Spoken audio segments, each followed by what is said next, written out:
Go. Hello everybody, my name is Julia Tefes, and these are my teammates Cam, Nikki, and Austin. Today we are here representing BCIT, and we are so excited to share our idea on agritourism in the Fraser Valley with you. So to start off our presentation, we'd love to introduce you to two different families. The first family we'd like you to meet is the Westcotts. The Westcotts are a family that live in Vancouver, and they love collecting unique experiences and making memories together as a family. Our second family is the Lee family. The Lee family lives in Burnaby, and similarly to the Westcotts, they also love creating memories together as a family. Now, the Westcotts and the Lees, they don't often travel into the Fraser Valley as they feel like it's too far and they would rather not have to drive across the bridge. However, these two families recently discovered a directed bus tour that would solve all those hesitations for them. The Westcotts hopped on a bus at Waterfront Station, which drove right into Burnaby, where the Lees were also able to get onto the bus. Then this bus took them right into the Fraser Valley and showed them agritourism in a nutshell. Their first stop on this tour was at Kensington Prairie Farms. Here, they were able to experience an authentic alpaca farm tour and not only see and learn all about these alpacas, but also visit the unique alpaca farm market on the farm itself. Their second stop was at Birchwood Dairy Farms. Here, they were able to experience an interactive farm tour, as well as a farm fresh lunch, and also a Birchwood original scoop of ice cream. Now on their third and final stop, they stopped at Achulets Threshermen's Association. When it comes to Achulets, picture Little House on the Prairie. Here, they were able to relive the pioneer days and visit the general store, the blacksmith shop, and even the steam machinery display. Now, after this long day of adventuring, the Westcotts and the Lee family got back onto their bus, and this bus dropped them right back into the cities where they originally got picked up from. The Westcotts and the Lee family were left with photos and memories that will last them a lifetime. Now, all this being said, you might all be wondering, okay, what's this tour even called? This tour is called Visit the Valley by Circle Farm Tour.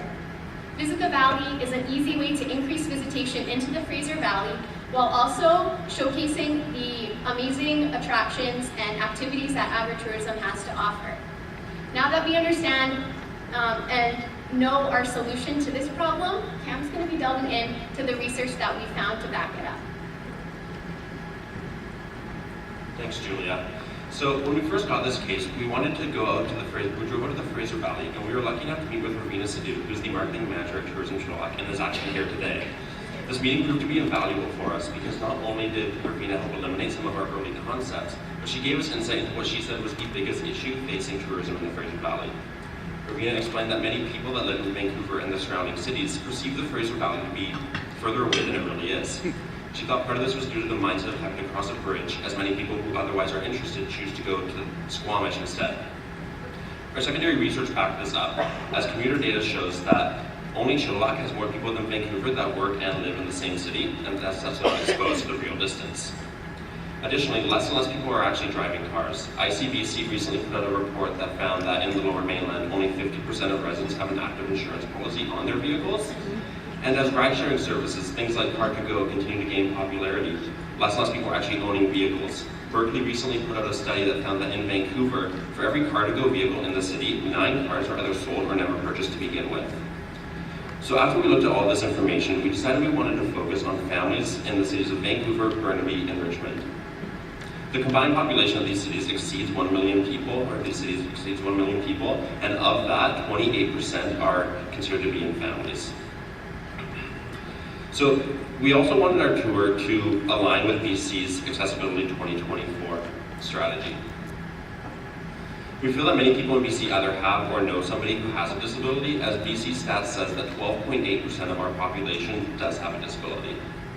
The most common disabilities of those are mobility, hearing, and sight-based. So as it turns out, the Lee family coming on our tour are also faced with these disabilities. Justin Lee, the child, has mobility issues and is in a wheelchair, and the grandfather has gotten hard of hearing over the past couple of years. So as we go forward explaining our concept, you'll see how we've adapted our tour to make it accessible and inclusive for the Lee family and others like them. So now that we know why Visit the Valley will work, we're going to talk about how Visit the Valley will work. Thanks, Cam. So there are a couple of different areas we're going to be focusing on, and one of the first will be partnerships. Visit the Valley will be partnering with Pacific Coach Lines, as they are one of the few coach lines in Vancouver that are wheelchair accessible. Circle Farm Tours works closely with Fraser Valley DMOs and Destination BC, and since we will augment Circle Farm Tours, we will in turn align ourselves by working with these DMOs. Partnerships will also be set up with disability associations and groups to bring awareness to the accessibility of our tour. For internet marketing, a Circle Farm Tour webpage, we will be positioning a Visit the Valley webpage on the Circle Farm Tour site. As you can see on the screen behind you, once you click the Visit the Valley button, we'll lead you to the Visit the Valley webpage. We will also be purchasing the domain visitthevalley.ca, and that page will lead to this page behind me. This is to funnel more traffic to the Circle Farm Tour site in a cost-efficient way. We will also be utilizing social media, and Visit the Valley will have a presence on Facebook, Twitter, and Instagram. Here, visitors will see the beautiful scenery and the active engagement opportunities that Circle Farm Tour and Visit the Valley have to offer. We will also be having the hashtag Visit the Valley. Our hashtag and social media information will be available on all photo memorabilia offered to help promote online sharing and foster those online conversations. We will also be creating an app, and once an app has been purchased or a tour has been purchased, a customer will be able to access interactive maps, full tour descriptions, and an audio recording of the tour. This app will have many value-adding components and will really help tourgoers who have hearing or visual disabilities to get the full tour experience. Traditional media will also be used, and we will integrate ourselves into already existing Circle Farm Tour brochures. These brochures are being distributed at visitor centers and Circle Farm Tour stops. Lastly, fam tours will be offered to local media companies, local media blogs, influencers of our target market, and disability association and blogs. On these fam tours, we will be offering the full tour package experience, and it'll help us with future partnerships and marketing opportunities. Now Austin will go over what the tour packages entail. Awesome, thanks Nikki. We will be running 51 tours from the end of April until the middle of October on Saturdays and Sundays, and we have created 3 different pricing options for these tours. All of our options include transportation, interactive activities, and snacks. Options A and B also additionally include farm fresh lunches, as well as a printed family photo at the Birchwood Dairy Farms. All of our stops that we have chosen for Visit the Valley are fully accessible, or fully wheelchair accessible, and all of our tour guides will be versed in sign. We have priced our tour competitively in order to fully penetrate the market. It is important to note that Canadians are willing to spend a 15% premium on local products. In turn, our family of 4 package is $310. This is $20 less per person on average for the average tour leaving in Vancouver. Now I'd like to show you how we used our $200,000 budget. Behind me, we do have year 1 and 2 utilizing this budget. Most notably, we've utilized it in tour packaging. We believe this is important in order to keep the costs low and ensure that the value perception of the product matches the actual cost. If you would like to see a further breakdown, it is available in the appendix of the report. Looking to the future, Visit the Valley is set to bring more than 1,000 new visitors into the Valley. This will not only generate revenue, but also economic growth and awareness to the region. Year 2 will open options to create a baby boomer friendly tour, with year 3 focusing on new partnerships to bring inbound international travelers. Transportation is a simple yet key element that is not being addressed currently, and Visit the Valley not only solves this problem for the Westcotts, but it also solves it for families like the Lees who might not have options to do stuff like this otherwise. On behalf of my team, we'd like to thank you so much for listening, and we'd be happy to answer any questions you have at this time.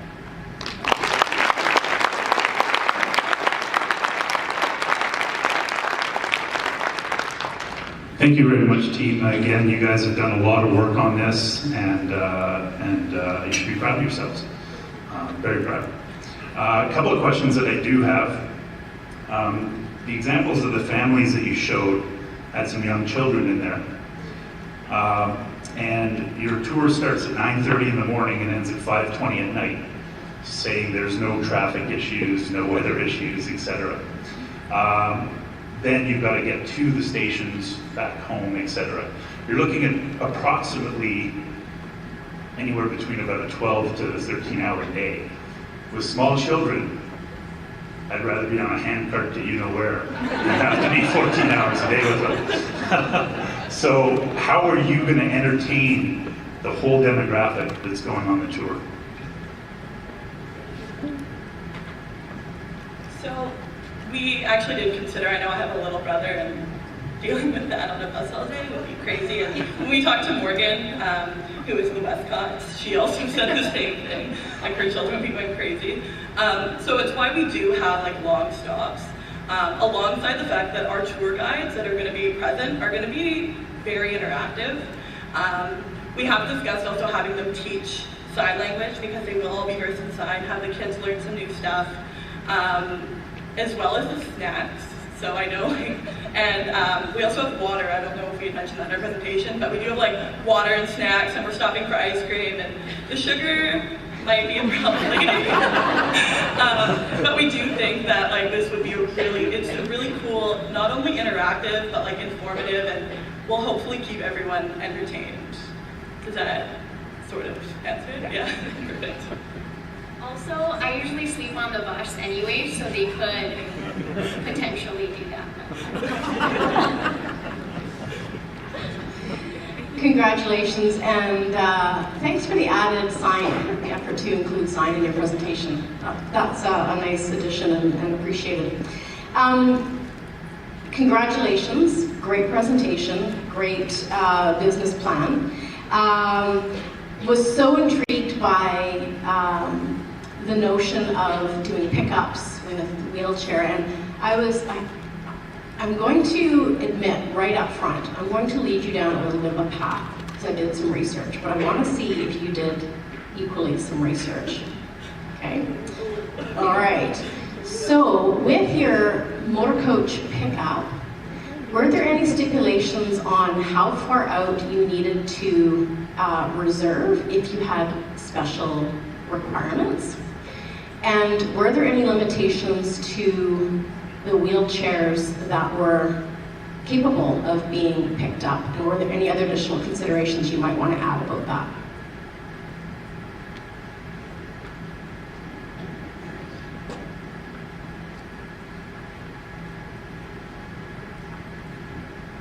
So we actually talked to Pacific Coach Lines. I called them up and I was like, hey, we really need a coach company that also offers handicap accessible buses. And they said that we would need to book 48 hours in advance. So we know that, and it shouldn't be too big of a problem. And your second question was regarding whether different types of wheelchairs and stuff could get on. They didn't say anything about that, so I'm assuming that the ramp and all of the amenities they have to kind of just make that situation more comfortable would be able to take care of all different kinds of wheelchairs. They do have like special types of ramps, obviously. I'm sure that you guys already know that, but yeah, and so they would be able to kind of take care of a wide variety. Okay, thank you. Did that answer? Okay. Yes, absolutely. Okay, awesome. So here's an opportunity for your team, because you're absolutely right, Pacific Coach Line does have a limited number of lift accessible coaches, and it is 48 hours, but they cannot accommodate motorized wheelchairs.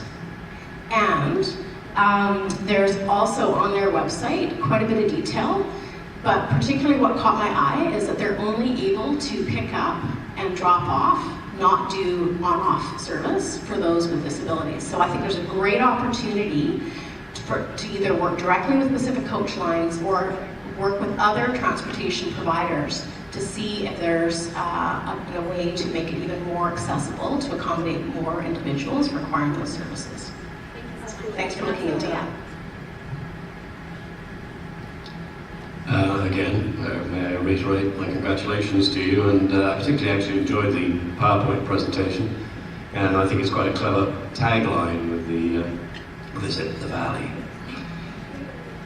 So I had a couple of questions really, and I guess it's all around probably the similar question I asked to the first group, and that is, how do you turn this into a really memorable experience? And yes, you can fall asleep on the bus. I was noticing that you're going all the way out to the valley, and I know your example is of a family or two families, but there's lots of great wineries out there as well. Was there any thought and consideration to that? And in that experience piece, as opposed to falling asleep on the bus, was one of you going to sing or something? to make them memorable, because by the time you've gone out to the valley and now you've got an hour and a half back in the traffic, you want something to happen. We have just like a minute to Yeah. huddle.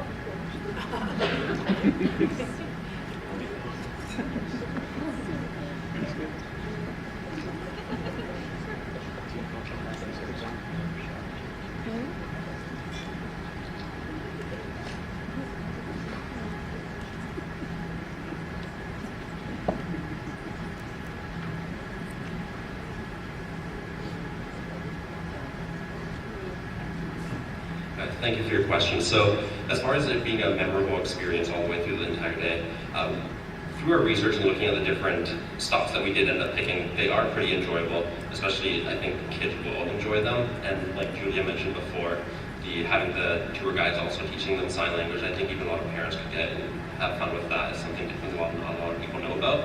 And as far as the winery point, we did it kind of have to rush as our presentation, we didn't have enough time, but in year 2, as we're focusing on baby boomers and transitioning a bit to that, we definitely are considering looking into wineries as far as that goes. And they do have, the Fraser Valley does have 1 or 2 small wine tours, but they're more like hop on, hop off style tours, so it's not really a direct tour, so there is potential there.